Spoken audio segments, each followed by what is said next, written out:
Internal cricketers हैं पाकिस्तान के, वो ये कह रहे थे, वसीम अकरम 2 से 3 बार शो में कह चुके हैं कि जी पाकिस्तान की कोचिंग में जो कोचेस का हाल होता है मैं कोचिंग में नहीं जाना चाहूँगा।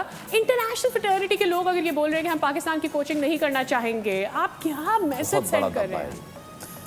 देखिए, जब वॉटमर आए थे, वॉटमर क्या कर रहा था, वॉटमर की क्या वैल्यू क्या थी जब वॉटमर को रखा गया था? डेव वॉटमर श्रीलंका को वर्ल्ड कप जिताया था। ठीक है ना, तो उसके बाद क्या हुआ? फिर कितने अरसे बाद आए पाकिस्तान टीम में? वो काफी अरसे बाद। उसके बाद किधर थे वो?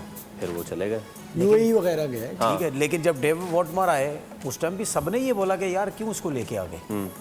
ठीक है, मिकी ऑर्थर आए, क्या था मिकी ऑर्थर के पास? उस वक्त भी सबने बोला कि यार इसको क्यों लेके आए, और उसके होते हुए टीम में लड़ाई झगड़े भी हुए, उसके होते हुए फ्रेंचाइजीज में भी झगड़े हुए, जिस फ्रेंचाइजीज के साथ था वो। ठीक है, अभी माइक एसन आए। भाई मसला ये है कि हम उन कोचिस को लेके आते हैं जिनकी कहानी इंटरनेशनली ख़त्म हो चुकी होती है। हम उनको ला के पाकिस्तान टीम में हेड कोच बना देते हैं। तो जब हम अब उनको ला के हेड कोच बनाते हैं, अब माइक एसन 2014-15 में न्यूजीलैंड हुआ ख़त्म, फिर उसके बाद आरसीबी चला गया, फ्रेंचाइजीज के साथ काम, आईपीएल क्या अचीवमेंट कोई नहीं, हारा वारा सब कुछ कोई नहीं पूछ रहा। अब वो पीएसएल में आया, यहाँ ज़रा सी उसकी टीम ने परफॉर्म शुरू किया, हमने बोला पता नहीं कितना बड़ा कोच मिल गया। ठीक है, आपने उसको पाकिस्तान टीम का जैसे भी लॉबियाँ कर कुरा के जो कुछ भी आपने उसको बनवा दिया। ठीक है, तो मुझे एक बात बताएं, जिस बंदे को कोई पूछ ही नहीं रहा, अब उस बंदे को इतने अरसे के बाद एक इंटरनेशनल टीम बनती है, एक तो आपकी सीवी दोबारा से फाइल यूँ बनती दोबारा खुल गई कि ठीक है जी दुनिया में आ गया जी, माइक एसन को इंटरनेशनल टीम का कोच बन गया। और ये सिर्फ माइक एसन की बात नहीं कर रहा, हमारे कितने क्रिकेटर्स जो मुल्क से बाहर चले गए हैं, वो भी, उनको भी कोई उधर पूछता नहीं है, वो भी यहाँ आके पाकिस्तान में कहीं अकेडमियों में लग के इधर अपनी सीवियाँ स्ट्रॉन्ग करते हैं, उसके बाद जाके वो थोड़ा सा बाहर जहाँ रह रहे हैं वहाँ पे जाके वो दिखाते हैं जेकि जी हम भी कोच फलाना ये वो, उनको भी कहीं ना कहीं काम मिलना शुरू हो जाते हैं। ठीक है ना, उनका भी काम होगा। ठीक है, तो जब आप इस किस्म के कोचेज लाएंगे, वो 100% सेटिंगें करेगा, कभी किसी सिलेक्टर के साथ करेगा, कभी किसके साथ करेगा, कभी मेरा टीम सवाल के प्लेयर को अपने साथ लेके चलेगा, क्या करेगा? मेरा सवाल ये भी है, उसको सियासत करने का एनवायरनमेंट भी तो मिल रहा है। देखिए उसकी एक और रीजन बताता हूँ ना, मामला खराब है तो उसको गैप मिल रहा है ना। ये स्टूडियो है एक, ये स्टूडियो है, इस स्टूडियो के अंदर जो भी हो रहा मुझे कुछ नहीं पता। ठीक है, मैं एक बाहर से आया हुआ बंदा। ठीक है, मैं जब इस स्टूडियो के अंदर आऊंगा, मैं आप लोगों से पूछूंगा, इनसे पूछूंगा एनवायरनमेंट कि यार इधर क्या कुछ होता है, ठीक है, क्या माहौल चलता है, कैसे शो चलेगा, क्या मुझे कुछ नहीं पता।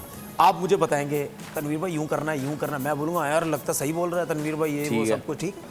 तो जब आप ये हमारे लोग करते क्यों हैं, हमारे लोग भी इसीलिए बाहर के कोचेस लेके आते हैं, वो कहते हैं कि यार इसको कंट्रोल करेंगे हम इसको कंट्रोल करके चीज़ें चलाएंगे, क्योंकि जब हम अपना कोच लेके आएंगे वो तो सारे माहौल को समझता है, वो हमारा भी पता काटेगा, हम उसको भी कंट्रोल नहीं कर सकते। ठीक है ना, तो मसला ये है जिस पे हम बार बार क्या कहते हैं, यार पाकिस्तान का भी जो कोच आता है वो भी ऐसे ही होता है। क्यों? क्योंकि जो वो पाकिस्तान का कोच आता है उसको सबकी हरकतों का पता होता है, वो अपने तरीके से चलने की कोशिश करता है, तो सारे कहते हैं नहीं जी ये सही कोच नहीं है। जब बाहर वाला आता है उसको कुछ पता नहीं होता, अब वो चलता है पाकिस्तान के कोचेस के ऊपर, पाकिस्तान के लोगों के ऊपर, वो कहता है कि यार ये सब कुछ ठीक बोल रहे हैं, इसी तरीके से चलते रहो। उसके बाद इंग्लिश किसी को समझ आती नहीं, वो फिर इंग्लिश में ये इस तरह करके चीज़ें उसको कहते हैं कि यार यूं करो तुम, यूं करो, यूं तो यूं करो सब कुछ।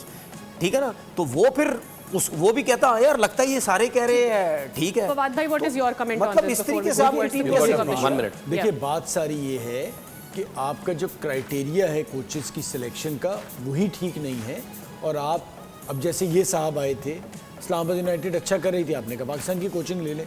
हम जो बांट रहे होते हैं ना, हम ये नहीं पूछ रहे होते कि चले जी मैं आपको कोच बना रहा हूँ, आप क्या कर सकते हैं, कोई प्रॉपर इंटरव्यू लें, कोई न्यूट्रल लोगों को बिठा के इंटरव्यू तो ले लो भाई, कि उसको जो हम करते कैसे, हम पहले आपको रख लेते हैं, फिर उसके बाद एक ऐड देते हैं, उसके बाद इंटरव्यू होती है, अगला बंदा आ जाता है।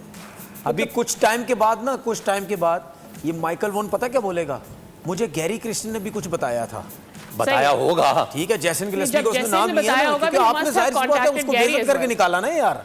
आपको गैरी क्रिस्टन भी बोल देगा। मैं मुझे टीम याद नहीं आ रही, इसी वर्ल्ड कप में भी किसी टीम का कोच भी है वो, हाँ। गैरी क्रिस्टन, नमीबिया का है, नमीबिया का हेड कोच। ठीक है, आपने इतने अच्छे कोच को आपने उसका जो है वो ये हाल किया, इंडिया को कहां से क्योंकि आप उसको काम नहीं करने दे रहे। नहीं, देखिए दूसरा एक और तरीका भी गलत था उस वक्त भी। व्हाइट बॉल का अलग कोच होगा, रेड बॉल का अलग। बात है भाई एक ही कोच रखो ना।